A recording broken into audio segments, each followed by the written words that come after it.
Well, well done to Australia winning the first day. I'd say it's hard to really say. 286 apparently par for this wicket, but with our bowlers and how weak our batting lineup is, I'll definitely take the 286.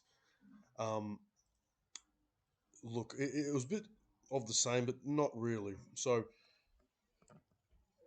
I'm Constant played better after watching the highlights. It's clear to see that he is aware of his deficiencies the ball coming back into the stumps, and at least he did that.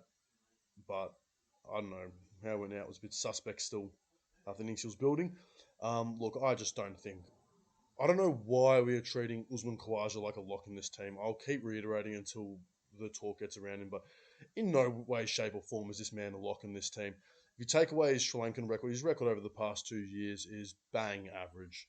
There's nothing more to say. He doesn't deserve. There's every chance that come the first test, I should say, he does not deserve to be in this squad. And again, like my previous bit of how I thought we should approach the rest of the series, I don't think he should have been playing, and I think we should have picked Marnus. Cam Green, again, looking good until he went out. Um, I mean, again, just I'd rather back him in at three, see what happens the rest of the series. Steve Smith only the six balls faced.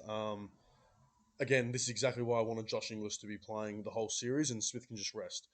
I think we need. I think we do need genuinely to take the approach of development more often against teams that aren't as strong. And you might say that it's a bit arrogant, but I don't think the value that we necessarily might get will be that different. He's coming back off an injury. What happens if Smith busts his thumb open again?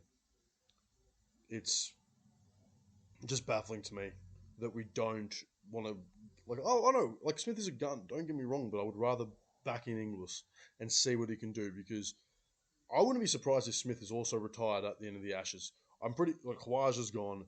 Smith might be gone too. Stark and Hazelwood are also in the close to finishing mark. Like Travis Head, I mean 29. Like again, it's 5 through 7 that have done really well from us.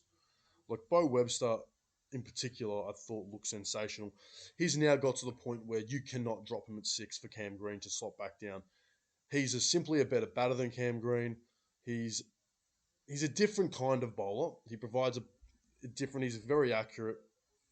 Cam Green's a bit sorry, not a bit. He's a lot faster, and even though Green's a great fielder, actually, Bo Webster's an amazing fielder. I think there's just no way that we can't lock Bo Webster in at 6. Cam Green needs to start the Sheffield Shield season batting at number 3 to warrant his selection in the side again. Um, anyway, as for the Alex Carey, yeah, he's in some form. He's in some form at the moment. He has had a great past 2 years. Continues to step up as our number 7. He's potentially going to be our best since Gilly. The way his career is going, like he probably gut tells me he'll probably end up overtaking Brad Haddon as our best since Gilly. Maybe, but his glove work. I mean, we'll see how it goes today. But again, I feel like it's been shaky for him, which is unusual because I feel like his glove work probably the 2024 was absolutely sensational. Um, but Taylor did all right again. I didn't get to watch as much of this match as I would have liked. Um, Watched a fair bit of the India England match and decided I was a bit too tired to wake up super early, so I only saw like the last half hour in highlights. And um, yeah, I thought that from what I saw, the bowling. I don't get the West Indies team selection why they think they need 5 quick bowlers. Their strength right now is their bowling, right? Already. With Seals, Shamar, and Alzari as the main 3.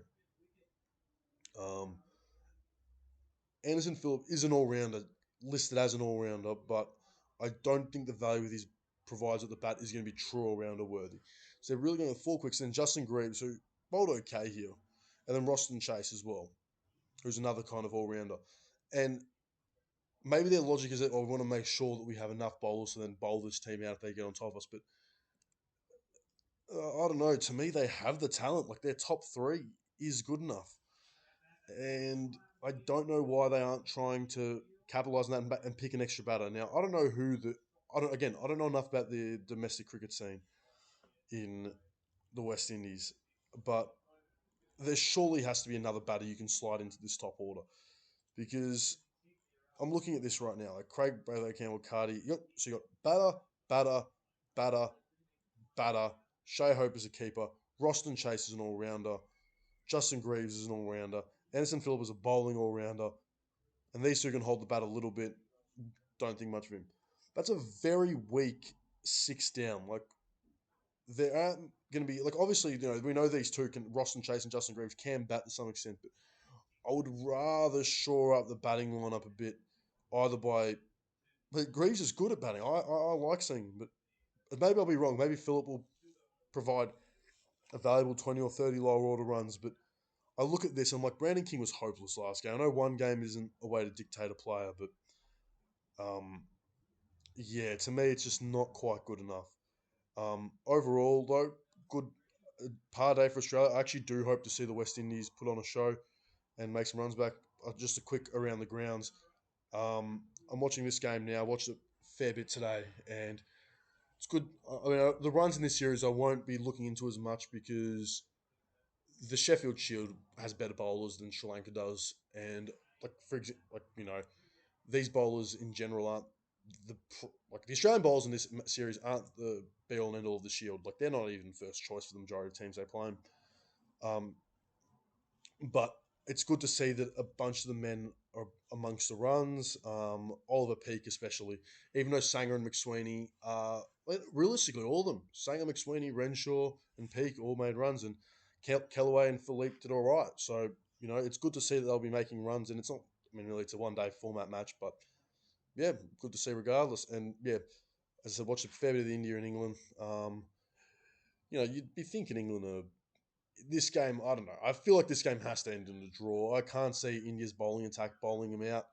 This is why Jasper Brummer would have been an asset in this test as opposed to the second test. And no Kuldeep as well is surprising. Again, I would have lined up a bit differently had I been India. I don't mind the selection of Akashdeep, but I probably would have rather like Arshdeep Singh as a bit of a wild card. Again, I don't mind resting Bumrah. I wouldn't have pictured Asia either, but admittedly, he's made a fuck ton of runs, so good on him for that. Proven me wrong there. But again, it's his bowling that I'm more scared by. I reckon you've got plenty of other batters that you can pick instead of him. Like Nitish can bat there instead, and you can bat. You could have kept like I don't know Sarfraz Khan or I don't know. There were options. Anyway, that's enough from me. Enjoy your days.